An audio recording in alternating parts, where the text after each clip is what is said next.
Olá, seja bem-vindo a mais um episódio do Coffee Play. Hoje o nosso quarto episódio, lembrando que este é um produto estude com o objetivo de levar conhecimentos a toda a comunidade.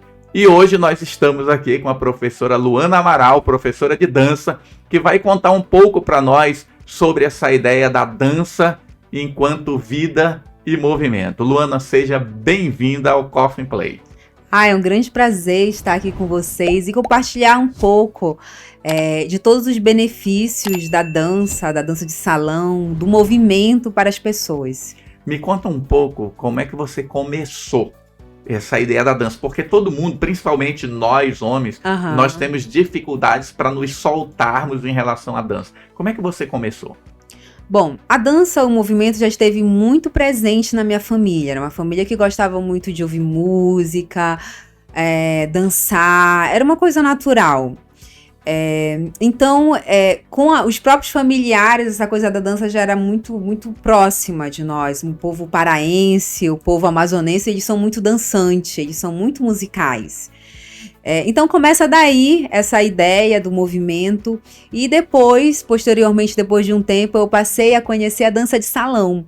E aí pronto, me encantei, me apaixonei pelo universo da dança de salão. Dança de salão, quais são os ritmos principais que se enquadram no que nós chamamos aí de dança de salão?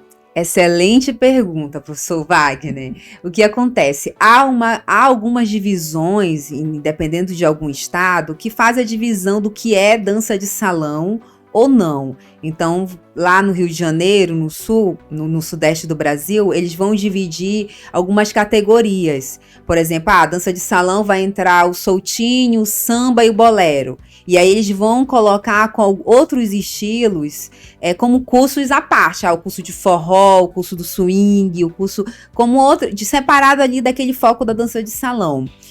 Mas como especialista da dança de salão, nós entendemos que a dança de salão, ou a dança a dois, né, que geralmente esse termo dança de salão foi designado para o estilo de dança que era dançado apenas num salão de baile. Então, eram aquelas danças que eram dançadas ali, o minueto, a valsa. Então, nós entendemos que toda e qualquer dança a dois, onde você precisa de duas pessoas, são todas de dança de salão. Então, se existe uma dança que ela é preciso duas pessoas para se dançar, a gente já entende como dança de salão ou dança a dois. Ok. E me diga uma coisa, Luana, as pessoas, elas buscam a dança para quê ou por quê? Me explica um pouco, assim, na tua experiência, Sim. Quem é que busca a dança e em que momento da vida as pessoas procuram a dança?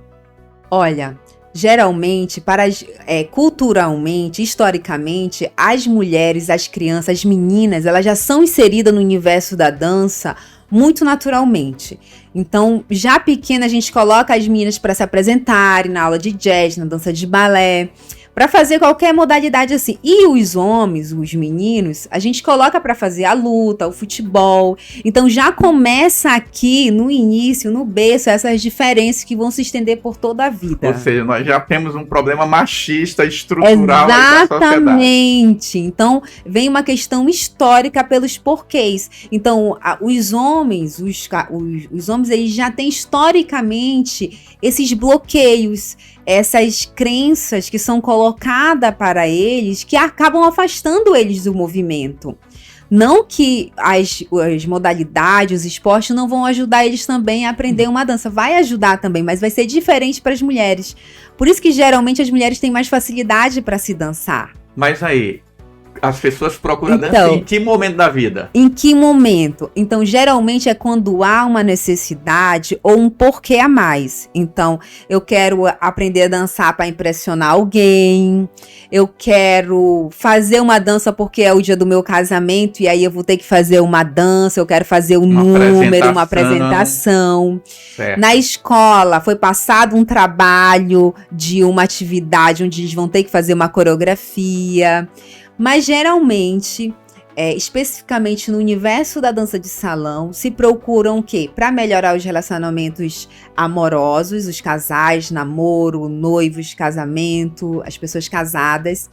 E também os solteiros, as pessoas que estão sem par, que estão aí na pista, sentem essa necessidade de que, ao saber dançar, ao saber se movimentar, vai ser um fator a mais para se aproximar do sexo oposto. Então, vai ajudar sim também nesse processo. Ou seja, então, veja se eu entendi. As pessoas, elas buscam a dança para criar mais interação com outras pessoas. Perfeito, é exatamente isso. A dança, ela vai, além de aumentar seu rol de amizade, além de você ter um grupo para você ir para o sertanejo, para o forró, para o bolero, para a seresta, para ir para uma festa, para ir para um encontro, ela vai te colocar nesse ambiente saudável, de amizade, de um contexto muito bom, que vai trazer vários benefícios. Porque pensa comigo, atividade física em si, eu sou formada em educação física, mas eu sou especializada também na dança de salão. Pensa aí com você, o movimento, a atividade física já traz inúmeros benefícios. Você fazendo lá sozinho a sua atividade. Só abrindo parênteses, né? Hoje nós sabemos, a própria psiquiatria diz que uma atividade física melhora o funcionamento do cérebro. Melhora o funcionamento do corpo, porque você está fazendo movimento, mas melhora o funcionamento do cérebro. Provavelmente por causa da oxigenação. Tudo isso aumenta, né? Todos os hormônios que trazem vários benefícios. Então, pensa, eu vou ter os benefícios da atividade física, fisiologicamente falando, e também eu vou ter os benefícios sociais, das relações interpessoais, pensando nesse grupo, onde eu vou encontrar outras pessoas que têm interesse no samba, no zouk, no bolero, no brega, a nível de Brasil de modo geral. Então, são inúmeros benefícios, tanto físicos como psicológicos. Então, eu tô triste, eu deprimido, eu preciso de alguém para sair para dançar, ou de um grupo. Chama no grupo, olha, a gente vai ter um forrozinho, vamos fazer o grupo do aniversário do amigo, do professor. Então, isso traz para você um grupo de apoio naturalmente uma social que saudável, vai te ajudar. Saudável, exatamente. Olha só, Luana, recentemente tem uma pesquisa que foi publicada pela Universidade de Harvard, e nessa pesquisa ele diz que a coisa mais importante na vida são os bons relacionamentos. Exatamente. E eu percebo que a dança pode proporcionar isso. Pessoas tímidas, porque hoje nós sabemos que as pessoas tímidas, as pessoas que são muito introvertidas, fechadas, elas têm dificuldades de relacionamento, e isso pode, se ela tiver alguma propensão à depressão, ela pode no momento da vida vir a desenvolver isso. Tem muita gente tímida que procura a dança para se soltar? Demais. Grande maioria? A grande maioria. Claro que tem gente que já chega já querendo mais espaço, querendo outras coisas, é claro. Mas a grande questão quando eles procuram é exatamente essa. Eu não sei dançar. Eu sou duro, eu sou um poste. Então tem vários bloqueios. Eu falo assim, é por isso que eu tô aqui. Então, as pessoas chegam na academia, eu falo para todo mundo que chega para fazer aula também não sabe, é iniciante e tem esses bloqueios assim, poxa, mas eu já tenho tanta idade, eu já tenho mais de 30, eu já tenho mais de 40, será que eu consigo? Será que eu vou conseguir ter essas habilidades? Sim, você consegue, porque a gente tem inúmeros casos, fatos registrados que as pessoas, depois de uma certa idade, ela consegue desenvolver essa habilidade, treinar, praticar, assim como tudo na vida, né? Você pode aprender uma outra língua depois de uma certa idade, você pode aprender uma outra profissão também. Então, não há esse limite para você aprender. Isso é importante. E aí você que está nos ouvindo, lembrando que a ideia do Coffee Play é levar informações para você. Exatamente. Saiba que, como a Luana está falando, né? Tem uma certa idade, óbvio que eu, com 50, não vou ter a mesma desenvoltura inicialmente que alguém de 25. E uma outra coisa que eu acho super interessante frisar aqui, é que as pessoas ficam muito presas, principalmente nesse mundo virtual que vivemos, e com essa era pós-pandêmica, era pós-pandemia, é que a gente ficou muito tempo online nas redes sociais, certo?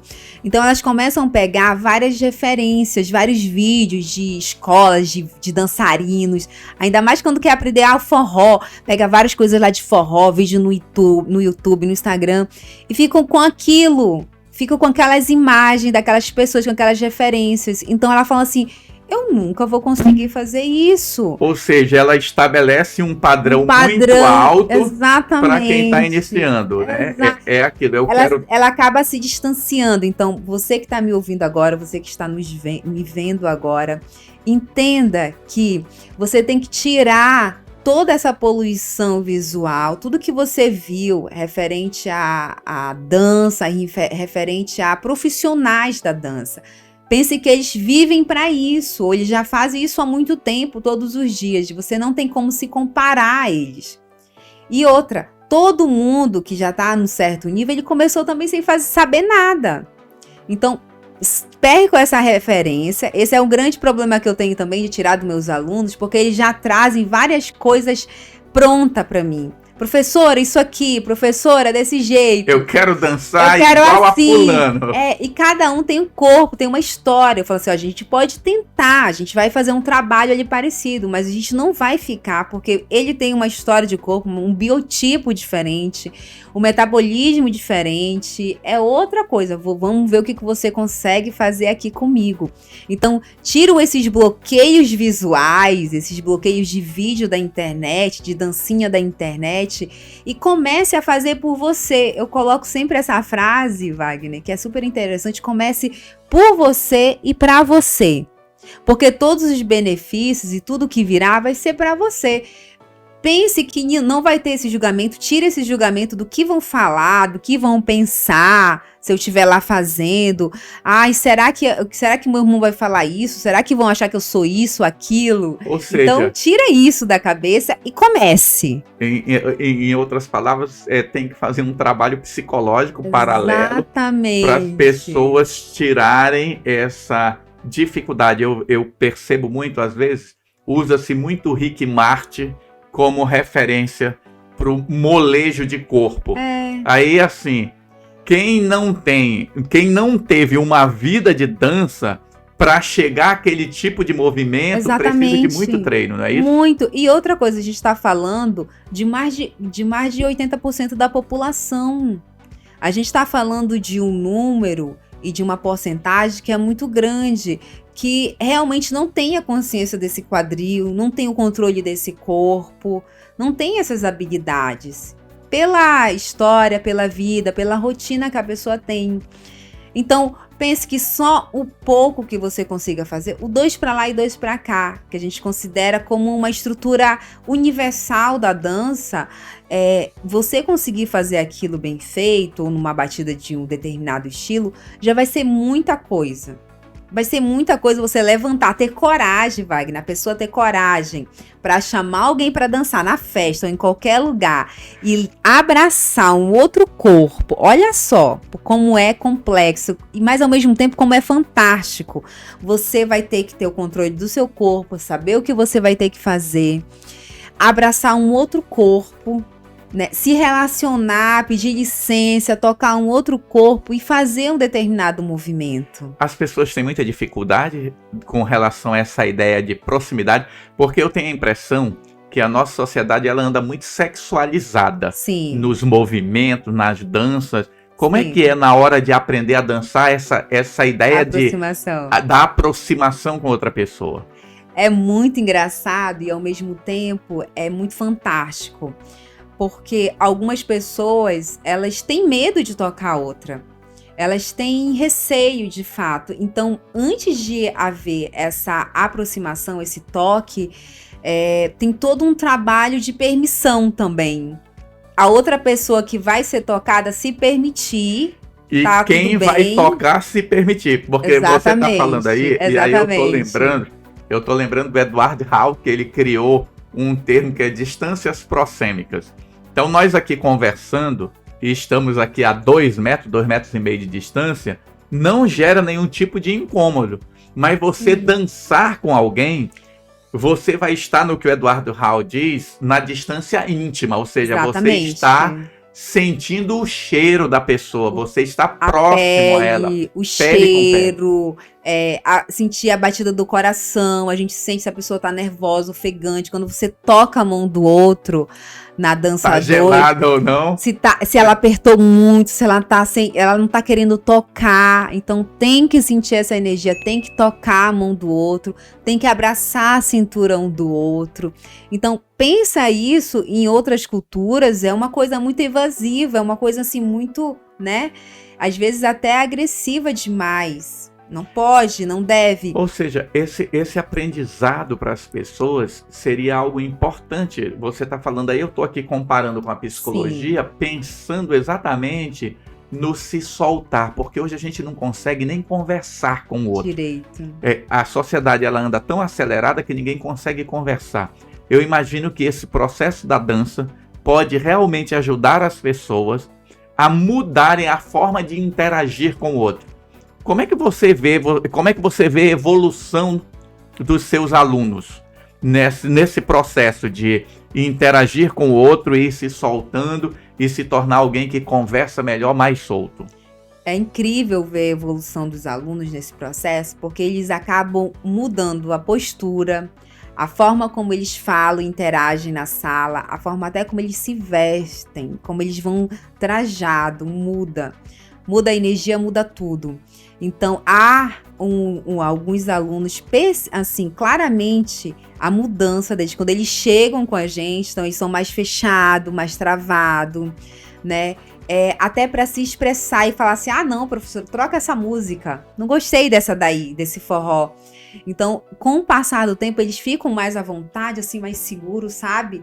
Para dizer assim, professora, vamos fazer isso hoje? A sugerir como que seria aquela aula que antes ele só recebeu, é claro, eu dou espaço e eu vejo o processo, como isso vai acontecer, mas é incrível ver a evolução de antes e depois daquele aluno. Quando ele chega no lugar e antes chegava aquela pessoa que chega e tenta fazer de tudo para se esconder em determinado lugar, em determinado ambiente, e quando a gente vai depois de um tempo sair, ela chega, ela olha, ela fica autoconfiante.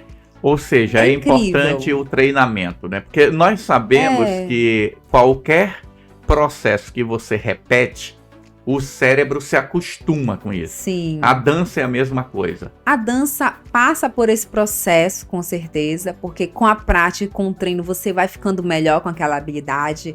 Aquela batida que às vezes era irreconhecível, que você não entendia, depois você passa a entender em todos os estilos, e com o tempo vai ficando natural.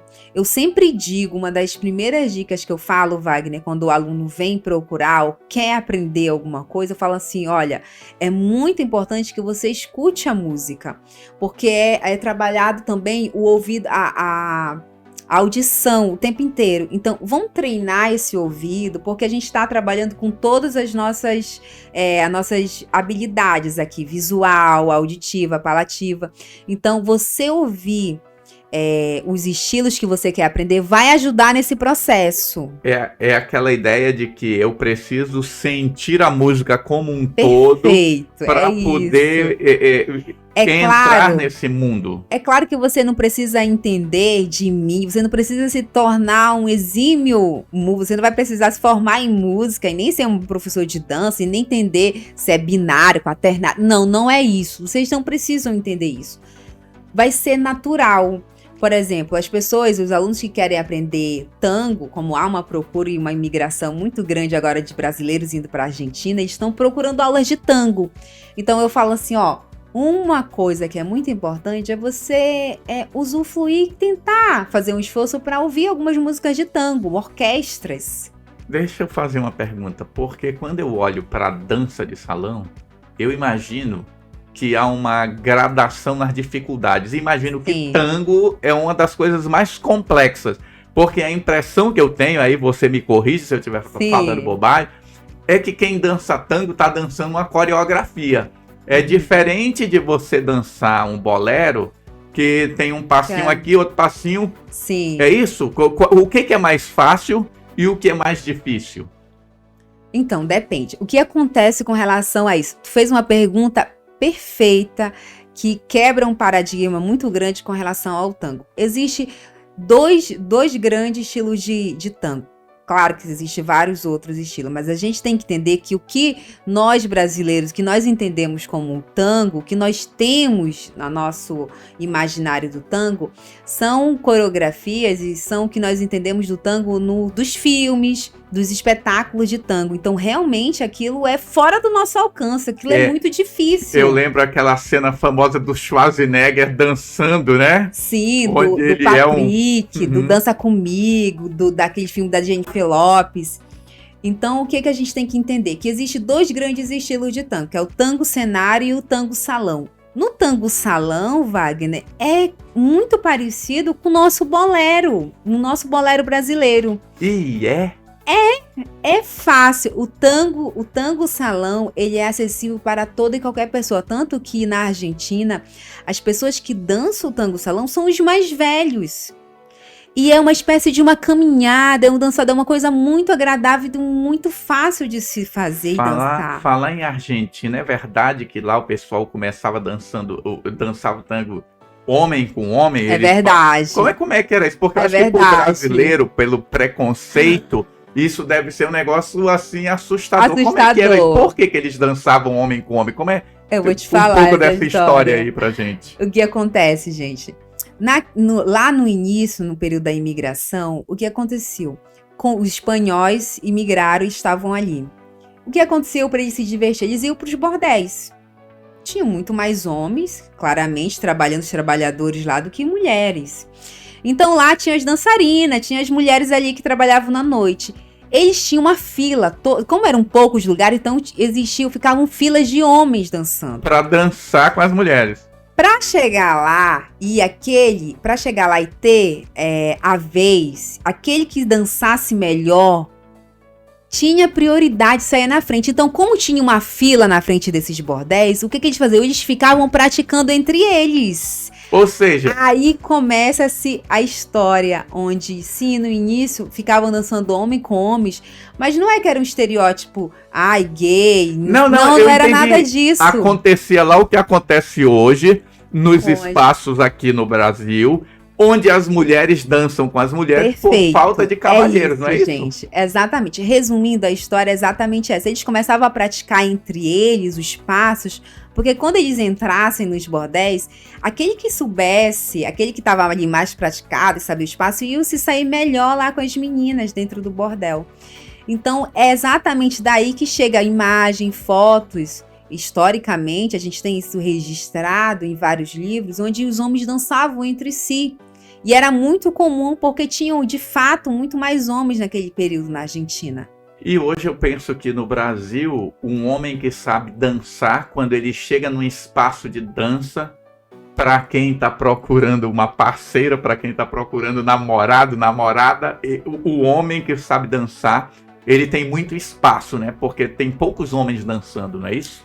Nossa, uma das grandes reclamações das mulheres hoje, a nível de Brasil, quiçá a nível de mundo, Wagner, fazer essa colocação. Os homens não tiram a gente para dançar, eles não dançam, eles não sabem dançar, professora, o que fazer, como fazer, né? Então, sim, aquele que dança, aquele que tem essa habilidade, começa a dançar no salão, eles vão chamar atenção. E aí eu coloco uma questão aqui que não precisa ser o mais bonito da festa, não. Geralmente os feinhos, os gordinhos são os mais esforçados. Não, feinho não existe, vai. É?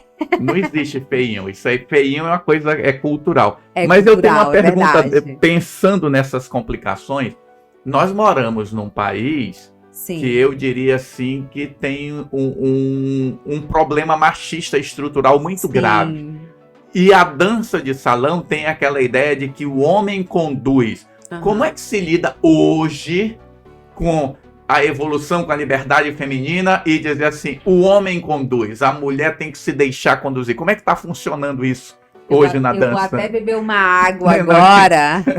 Enquanto ela bebe água, deixa eu dizer uma coisa para vocês. Eu não sou dançarino, mas eu já andei experimentando dançar. E uma das coisas que se diz é O homem é que tira a dama para dançar. O homem é que conduz a dança. Por isso que eu tô perguntando a Luana, como é que é isso hoje na dança? Como é que está isso hoje, né? Nesse processo, já que nós estamos buscando vencer esse machismo e dar espaço para as mulheres. Deixa eu me ajeitar aqui. Perfeita colocação, Wagner. Atualmente, o nosso movimento de professoras mulheres na dança de salão, a gente vem tentando trazer um outro discurso, outras colocações dentro desse universo. Porque, historicamente, nós evoluímos, a mulher evoluiu, nós estamos em outros papéis, outros lugares, só que a dança de salão acabou ficando estagnada nesse discurso e nesse lugar. Então, o que a gente fala, Wagner, e o que nós colocamos para as nossas damas, nossas alunas, é que, sim, ela também é responsável por essa dança dar certo. Se ela não estiver conectada, se ela não souber fazer o movimento, não é só culpa do cavalheiro porque ele não conduziu, foi culpa dela também porque ela não estava firme, porque ela não estava conectada com ele. E é dividido esse papel. A gente coloca como um diálogo. Pois então há um diálogo não verbal. Você está querendo dizer que ora um conduz, ora o outro conduz? Pode acontecer isso? Pode acontecer. Nós mulheres influenciamos sim no que vai ser feito. E como vai ser feito. Se ele for querer fazer um giro e eu não estiver bem à vontade, com a roupa, com o sapato, eu não estiver seguro, eu posso travar o movimento e não permitir que ele faça aquilo. Como já acontecia naturalmente, só que não se falava sobre isso. Que o tempo inteiro a mulher está intervindo no que esse cavalheiro, no que esse homem quer fazer comigo. Se eu não tiver à vontade, ele não vai conseguir fazer. Se a mulher não se permitir fazer determinado movimento, não vai acontecer. Ou seja, não é não. Também na dança de salão. Também na dança de salão. Mesmo com esse discurso de que é o cavalheiro que manda, é o cavalheiro que... Existe em vários lugares... E eu coloco isso para as minhas alunas hoje em dia, é que se eu vejo um cavalheiro que está ali dançando, eu vejo um ambiente onde tem um grupo, tem um rapaz que está dançando, é claro, eu vou observar se ele não está acompanhado, não está com alguém, eu tenho essa liberdade de ir lá, chamar ele para dançar, por que não? Por que não? Tem que vencer, né, essas barreiras. Exatamente, eu coloco, meninas, olha, ai professora, mas ninguém me tirou para dançar. E eu coloco por que você não foi lá tirar ele para dançar? Por que você não tomou a iniciativa? Exatamente, porque é um reflexo da nossa sociedade hoje. Não tem mais essa coisa de dizer assim, não, só o homem tirar para dançar, porque também é muito pesado para ele. Pensa que historicamente esse cavalheiro, esses homens, eles já estão super nervosos de estar ali. Caraca, ele ainda tem que atravessar o salão e o medo de levar o não. E todas essas questões. Essa questão da exposição, né? Mas, Luana... Exatamente, de pagar mico, de passar vergonha, isso é muito natural. Então, se a mulher viu que ele já sabe fazer o 2 e 2, se ela puder facilitar esse processo, vai ser muito mais suave e tranquilo. Ok. E nós já somos trabalhadas dessa forma para a gente ser mais inibida, a gente ser mais para frente, para chegar, apresentar. Então, se nós estamos mais preparados, vamos ajudar os homens na nossa sociedade a se soltarem também. A se soltarem, a ficar mais leve, a ficar tranquilo. Vem, eu pego na tua mão, eu te ajudo. Não, eu não sei dançar. Ai, fala que você também não sabe. Eu também não sei, eu tô aprendendo. Em vários lugares que eu vou, Wagner, se as pessoas não me conhecem, eu falo que eu não sei dançar.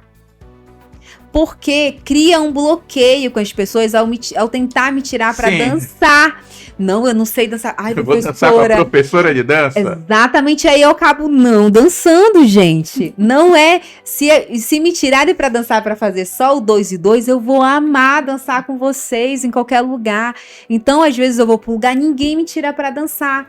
Porque fico com medo de dançar com a profissional, com a professora, sabe? Será que eu vou errar? Será que eu vou fazer direito? Será que ela vai estar me corrigindo? Tem gente que vem dançar comigo e fala assim, aí, como é que eu tô?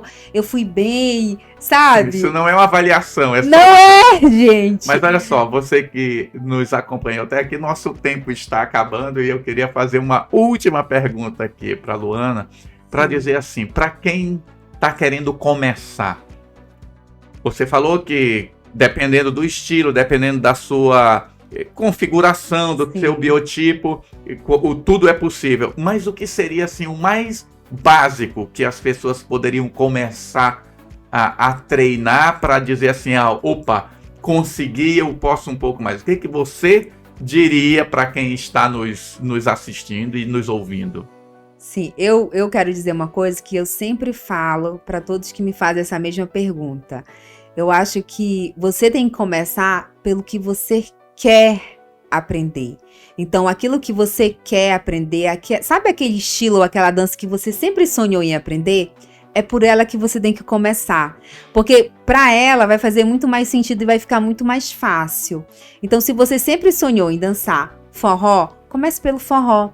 Não, Luana, mas eu sempre tive um sonho de aprender a dançar tango. Comece pelo tango, porque partindo do interesse de vocês, você querendo aquilo, vai se tornar muito mais fácil para as músicas, para o movimento, para o professor, para todo mundo. Então, assim, não faça e não vá aprender porque alguém te chamou, porque alguém colocou, porque, poxa, alguém está te pressionando a aprender algo. Sempre partindo pelo pressuposto de que o que você quer aprender, o que você se vê fazendo de repente. A ideia básica, então, é primeiro eu aprendo e depois eu compartilho com os outros. Exatamente, você define o que você quer aprender e é claro, a gente vai começar com os movimentos mais simples. Eu sempre coloco, independente do estilo, do samba, estilos latinos, do tango, a gente vai começar pelos movimentos mais básicos, mais simples. Você não vai chegar lá para fazer um duplo carpado, uma sequência de S, de gancho, de pica-pau, sabe? Me fez lembrar o Carlinho de Jesus, que ele dizia que você tem que treinar o básico todo dia, né? Eu vi ele falando em algum lugar sobre isso, que esse básico é que vai te permitir fazer expansões. Tudo outro, porque depois do básico vem o cruzado, vem a caminhada, vem o 8, e aí ele vai exigir mais habilidade, mais equilíbrio. Então a gente começa sempre, é que nem, eu costumo comparar, professor, que nem as operações básicas de matemática, né? Eu tenho alguns professores de matemática também na sala de aula. Se você não souber as operações básicas, você não vai conseguir ir para as próximas operações, porque ela vai exigir esses conhecimentos. Então, na dança é a mesma coisa. A gente pega primeiro as noções básicas e depois a gente vai para o nível intermediário. Pegou o nível intermediário, que é um pouco mais exigente de abraço, de movimento, de equilíbrio. Aí sim, tu começa a pensar numa coisa mais avançada, sabe? Em pegada, em passo. Tem gente que não consegue nem fazer os básicos e já quer fazer um aéreo, um portê, uma pirueta. Então, gente, vai com calma, começa com calma. E depois a gente vai avançando, assim como tudo na vida. Tem um processo, existe uma caminhada. Né? Exatamente. Então, olha, você que nos acompanhou até aqui, esse episódio do Coffee and Play trouxe para você algumas ideias sobre dança. E nós queremos agradecer a presença da Luana Amaral, professora de dança especializada nessa área. E eu queria que você deixasse um incentivo para as pessoas, assim, dizendo assim, olha, cheguei, o que eu faço? Eu quero dançar. O que você diria para uma pessoa assim? Gente, primeira coisa, se coloque nos lugares para dançar. Ah, professora, mas eu não sei dançar. Como é que eu vou para o lugar para dançar? Vá, nem que seja para você observar e ver as pessoas dançarem. Eu coloco isso para meus alunos. Professora, mas eu não estou segura para dançar. Não tem problema. Vá para aquele lugar, sente e assista as pessoas dançando e observe como elas são. Isso já vai fazer grande diferença. Já vai fazer grande diferença porque você vai querer se ver lá. Então, gente... Eu vou fazer aqui, falar uma coisa que aconteceu comigo. Olha! E que eu acho que é importante para todo mundo. Sim. Tem um conceito na psicologia que diz o seguinte: você só consegue fazer aquilo que você consegue se imaginar fazendo. Perfeito. Então, se você não consegue se imaginar dançando, você não vai aprender a dançar. A primeira trava, ela é mental. É fato. Quando eu estava aprendendo a dançar samba, eu não conseguia aprender aquele negócio, era muito complicado. Uhum. E aí um dia eu peguei lá um camarada dançando samba, botei no computador e só me aquietei quando eu consegui fazer o movimento dele. E eu pegava o Rick Martin fazendo alguns molejos e eu ficava imitando aquilo ali, porque eu acho que essa trava mental é muito grande. Exatamente. Começa daí. Então, assim... não se trave e tire tudo que você ouviu, principalmente os homens. Aqui a minha fala é muito específica para eles com relação ao movimento, ao corpo, à dança. Então tire tudo isso e comece, tem muita coisa na internet, mas se você tiver uma escola, alguém próximo de você que você possa ir procurar essa ajuda, é mais recomendável, porque no presencial vai fazer toda a diferença, vai fazer toda esses bloqueios, até porque você vai ver outras pessoas também com a mesma dificuldade, com os mesmos dilemas. Poxa, será que eu vou? Será que eu não vou?